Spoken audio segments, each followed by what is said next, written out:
আসসালামু আলাইকুম। আশা করি তোমরা ভালো আছো। তোমাদের আল্লাহর রহমতে আমরাও ভালো আছি। আজকে আরেকটা নতুন ব্লগ শুরু করলাম। তাহলে আপনারা আমার পাশেই থাকো, দেখতে থাকো আমাদের বাসায় আজকে কী কী রান্না করা হয়। তাহলে দেখতে থাকো। এই যে দেখো, প্রথমেই গরুর মাংসগুলা তোমাদের ভাইয়া সকালে এনেছে, যে রান্নার জন্য আইসা করলাম। এই যে দেখো, ওই যে কাজের ওদিকে পেঁয়াজ যা আছে এগুলো সব কেটে দিতেছে।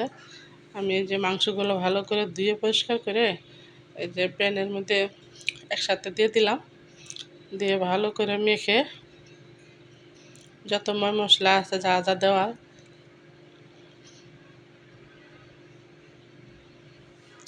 এই যে মনে কর প্রথমেই একটু আদা, হলুদ, মরিচ, লবণ, তারপরে গরম মশলার ফাঁকি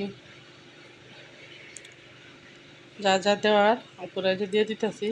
তো ভালো করে মেখে তারপরে মেখে চেখে বসায় দিব। অল্প একটু পানি দিয়ে দিলাম কষানোর জন্য। কষানো হয়ে গেছে প্রায়, কয়েকটা আলু দিয়ে দিলাম, কারণ আমার নাতির তো আলু পছন্দ পুরা, ও আলু খাইতে চায়। আর মনে করো খিচুড়ি রান্না করবা, আছে খিচুড়ির সাথে ভর্তা থাকবে, তো ভর্তা থাকবে না এটা তো কোনো কথা নয়, কারণ খিচুড়ির সাথে অনেক ভর্তা মানায়। আর গরুর মাংস, এই যে দেখো 1.5 কেজি পোলার চাউল নিলাম। এই যে মাংসটা কষানো হয়ে গেছে, এখন এই যে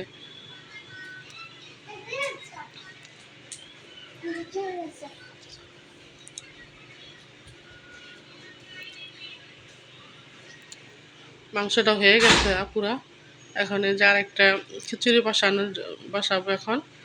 এই যে সব কিছু দিয়ে দিলাম, পেঁয়াজ, কাঁচামরিচ, ধনিয়ার গুঁড়া, কারণ খিচুড়ির মধ্যে তো তাই দিতে হয়। ভালো করে পরিষ্কার করে ধুয়ে ছাঁকনি দিয়ে ঝরায় রাখছিলাম চাউলগুলা, এখন ভেজে নিতেছি।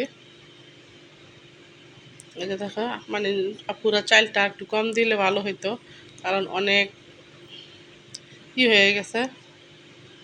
দেখো পোলাওটা কত ঝরঝরা হয়েছে খিচুড়িটা, কারণ খিচুড়ির মধ্যে একটু হলুদ কম দিছে পুরা। আর এই যে মলাই শুটকি মাছ যে ভালো করে ভেজে দিলাম, এই যে আপা ভর্তাগুলা বানাইতেছে। তাহলে আপুর আমার পাশেই থাকো, দেখতে থাকো। এই যে দেখো, আমাদের রান্না আজকে ভর্তা, সালাদ, বুনা খিচুড়ি, গরুর মাংস। আমাদের রান্নাটা হয়ে গেছে।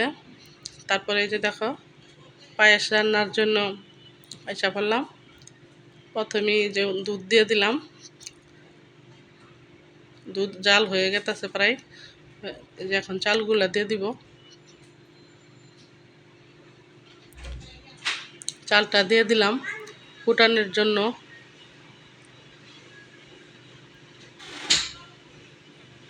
পায়েস রান্না করলাম পুরা।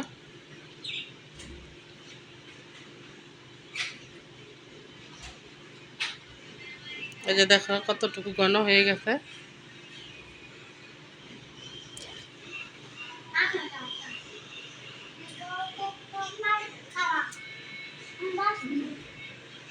এই যে চালটা ফুটে গেছে, এখন আপু চিনিগুলা দিয়ে দিতেছি।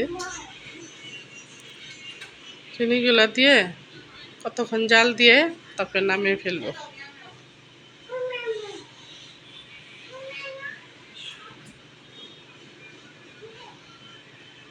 কারণ পায়েসের মধ্যে 2টা দারচিনি, 2টা এলাচ দিয়ে দিছি আপুরা।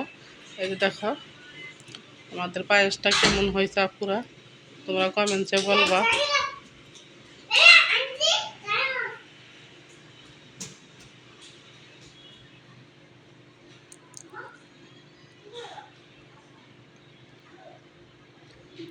আমাদের পায়েসটা হয়ে গেছে।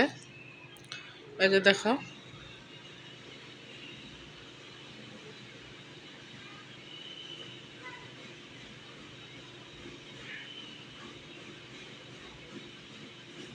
দেখতে দেখতে যদি আপুরা ভালো লাগে, আমাকে একটা লাইক, কমেন্ট, শেয়ার করবা, বেশি বেশি সাবস্ক্রাইবার করবা। আপুরা আজকের মতো এই পর্যন্তই। আল্লাহ হাফেজ।